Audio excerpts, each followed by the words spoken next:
face de nous, sur le canapé. Salut Lefty. Yeah, c'est comment, oui. On va famille, on est là, c'est Lefty. Village d'Agouti, vous me connaissez. J'écoute du rap, j'écoute du reggae, j'écoute du zouk.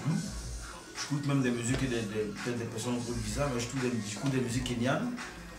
Voilà, les musiques troubadour et consorts, les musiques folkloriques de l'Afrique de l'Est. C'est vraiment, je veux dire, pour nous en tant qu'arrangeurs qui voulons mettre un peu la différence. C'est des trucs qu'on écoute et on est émerveillé par la beauté de la musique. Voilà, ici en Côte d'Ivoire, il n'y a pas grand chose que les gens font. On va dire ça comme ça, les gens font plus trop de bonnes choses. Ça, c'est moi, je le dis. Donc on essaie d'écouter des trucs pour nous toujours nous mettre en genre. Voilà, au-delà du hip-hop, on écoute beaucoup de choses qui sont au-delà du hip-hop. Voilà, parce que le hip-hop, en vérité, c'est une musique d'emprunt. C'est pas une musique qu'ils ont créée B.A.-ba. C'est une musique qu'ils ont emprunté des samples. Donc on écoute ça, on veut faire comme des grands, les Cool and Dre, les Kanye West, tu vois, ces grands producteurs, les Knife Wonder, c'est des gars qui font des trucs bien. Et c'est un peu sur les traces que nous marchons. Donc moi j'écoute un peu de tout. Tant que c'est bon, j'écoute. Voilà. Moi, je me reconnais plus parmi les anciens, mais je pense que c'est pas parmi tous, disons, je me reconnais pas parmi tous les anciens. Je pense que c'est pas tous qui ont fait des bonnes choses. Comme c'est pas tous les nouveaux qui font de bonnes choses. C'est vrai qu'on dit le hip-hop a moussé à une certaine époque. Moussé en griffe. Le hip-hop a eu une certaine vogue, mais moi je pense que si le hip-hop avait véritablement eu une vogue, il y aurait des personnes intelligentes pour maintenir ça, mais je pense que les gens étaient dans un délire en vent. C'était plus à la mode, c'était pas un truc. Nous on est venu à cette période-là, mais je me reconnais plus dans ce qui est bien fait. Voilà. Quand c'est bon, que ce soit ancien, que ce soit nouveau, nous on est là et puis on soutient. On ne se prend pas la tête, quoi. Mon regret, c'est il y a trop de laisser aller, il y a trop de faire à la va-vite. Les gens sont trop pressés, quoi. Ils regardent tout de suite. Aujourd'hui, avant, il n'y avait pas assez de chaînes où on pouvait voir des vidéos et puis du coup calquer les trucs. C'est vrai qu'à l'époque aussi, il y avait pas mal de bons gars qui trichaient. Ça c'est vrai, les tricheurs. Mais je veux dire qu'aujourd'hui, les petits font des trucs, c'est bien, c'est solide. Mais du coup, c'est copier-coller. Ils font des photocopies, quoi. Du coup, Caris sort, moi j'entends plein de petits rap sur le Caris. Booba depuis longtemps il est à la mode. Tout le temps qu'il sort, tant est que ses projets ont un buzz, du coup les gens c'est du Booba. Si la fouine sort, je veux dire que les gens font trop de copies. Moi je pense que les gens ils manquent trop d'originalité, ils sont en train de sauter sur des trucs.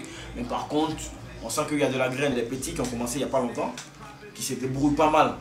Voilà, mais comme ils disent, ils ont commencé il n'y a pas longtemps. Le seul repère c'était les gens qui s'écoutaient à la radio.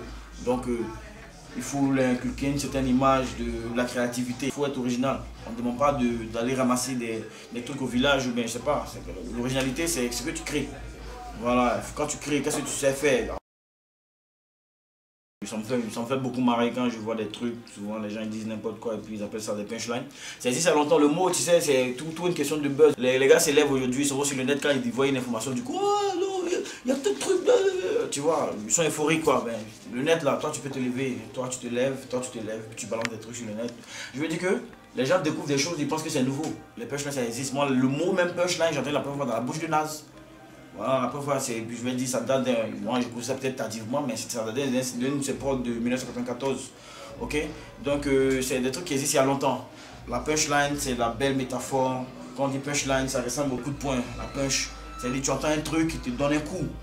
Donc, pour moi, c'est des trucs qui existent il y a longtemps. Aujourd'hui, des gens s'accaparent le truc de punchline. Il faut bien fouiller dans le fond. Parce que le gars, il vient te dire j'ai taché le game, sauce graine. Bon, du coup, tu vois que c'est stupide. Il faut réfléchir. La punchline, ça donne des coups. Faut pas inventer des trucs. Parce que même, je vais dire, même nos humoristes, la gars là, tu vois, sur comment on appelle Magnifique, c'est des punchlines. La punchline, c'est le truc, quoi. C'est la vanne, c'est le truc. Mais faut bien calibrer ça en termes. Quand tu es rappeur, c'est pas, tu peux pas délirer quoi. Ok, j'ai écrit avec mon big tableau. Bon, c'est le lien, faut pas rendre des gens bêtes. Hein, faut rendre des gens intelligents. La punchline, c'est le truc qui te coûte de loin et puis il est content. Donc c'est pour dire qu'il y a, c'est vraiment, tu vois, c'est un phénomène. Moi je vais appeler ça un épiphénomène. Des gens du coup, ils ont compris c'était un truc là et puis sautent dessus quoi. Et, du coup, tu coupes tous ces morceaux. c'est pratiquement le même délire dans lequel ils plongent. Moi, je pense qu'il y a des bonnes manières de faire des trucs. Il faut fouiller jusqu'à la racine. Il faut chercher, il faut savoir raconter des histoires, il faut savoir dire de belles phrases, il faut savoir faire de belles métaphores. C'est ça la punchline. Pour moi, le coupé décalé, musicalement, c'est une musique. Mais quand on va aller dans le fond, il n'y a rien, quoi. Le gars, il t'envoie dans les délires de Magouya qui lappe cerceau ou même le piano, qui joue balafon. Tu vois le truc, ça rend bête. Moi, je pense que toute musique doit rendre intelligent les gens, ça ne doit pas abrutir. Quand moi, je regarde aujourd'hui la manière de penser de certaines personnes, de beaucoup de personnes, je veux dire, j'ai un saignement parce que il n'y a pas eu de valeur que les gens ont inculqué à travers une certaine musique. Voilà, dont le coupé décalé, tu vois. Les gens, ils vont tout de suite, ils parlent de concepts, ils parlent de choses, mais il y a des trucs dedans qui laissent à désirer. Voilà, et ça ne peut pas aider des gens, parce que la musique est dans un premier temps, quel que soit ce que ça véhicule, même si c'est de la violence, ça doit éduquer. Mais une musique qui ne décrit rien, qui te montre, tu vois, c'est une musique de zombies. L'ambiance dans laquelle ils sont est intéressante, mais il va falloir rendre ça plus intelligent. Moi, je pense que je ne vais pas leur montrer comment faire. Ils savent plus ou moins comment rendre ça plus intelligent. Il faut rendre la musique plus intelligente.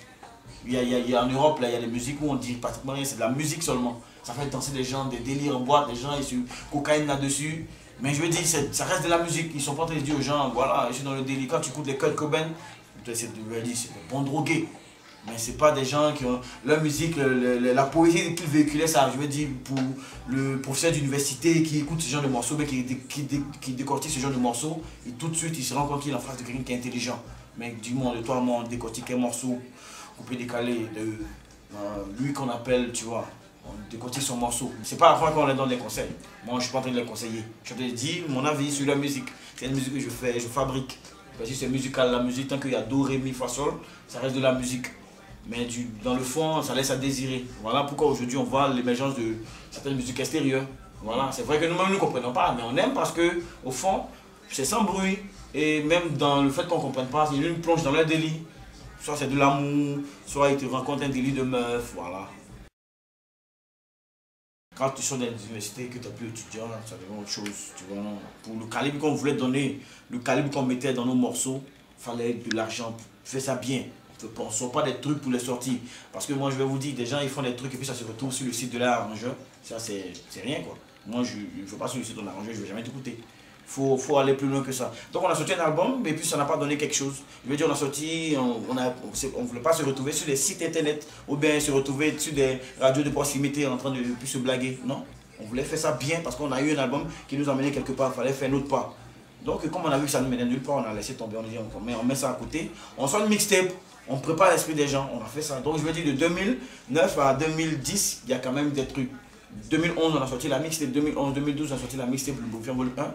Je pense que pour ceux qui savent, les bons fouilleurs, il ne faut pas de ceux qui ont commencé avant-hier, ceux qui ont connu l'époque, ils savent qu'en 2012, c'était le Bourfian Volume 1. Il n'y avait pas meilleur mixtape sur la place. Des gens, ceux qui connaissent, ceux qui ont fouillé le savent. C'était pas sur le net. C'est ça aussi, c'est parce que sur le net, c'est pas parce qu'il y a forcément de bonnes choses sur le net. Voilà, il faut fouiller, il faut voir, il faut être au confluent de tout ce qui bouge. Donc je veux dire, en 2012, on a fait cela, et il fallait, je veux dire, fallait sortir de là, et je pense qu'on a préparé d'autres trucs, moi et mes potos, on a fait des morceaux, et bon, pour le moment, je veux dire, moi, j'essaie d'aller un peu en solo en attendant qu'on se regroupe encore. Bien sûr, là, comme ça, on est sur le plateau de tournage de ma toute dernière vidéo. Voilà, le titre, c'est On va se laisser. Ça paraît banal, mais bon, je pense que très bientôt les gens auront le temps de savoir ce que c'est. On ne parle pas trop, on agit, c'est le plus important. Je travaille mes potos comme d'hab, les mêmes. Voilà, il y a Origé, il y a Smé, il y a Frimo Rafale, il y a tous ceux qui m'encadrent, il y a Balbi, il y a Caleb, il y a Fulgence, il y a tous les gars, c'est mes potos, c'est des amis, c'est une bande d'amis, on traîne ensemble, on fait de bonnes choses. On fait avec les moyens de bord et puis on fait ça bien aussi. Moi je fais un big up à tous ceux qui aiment ça, ceux qui aiment le truc. Voilà, c'est pour eux qu'on est là, nous on fait ça. Puis si ça va loin, Inch'Allah, sinon on ne se prend pas la tête. Donc voilà, merci c'est pour vous, c'est pour toute la famille pop et puis ceux qui aiment les bonnes choses. Il faut aimer ça, les bonnes choses. Il ne faut pas aimer les trucs minces. Ma vie m'a toujours dit, regarde pas ce qu'elles ont porté. Sur 11 filles, 2 sont bien, le reste c'est des bouclés.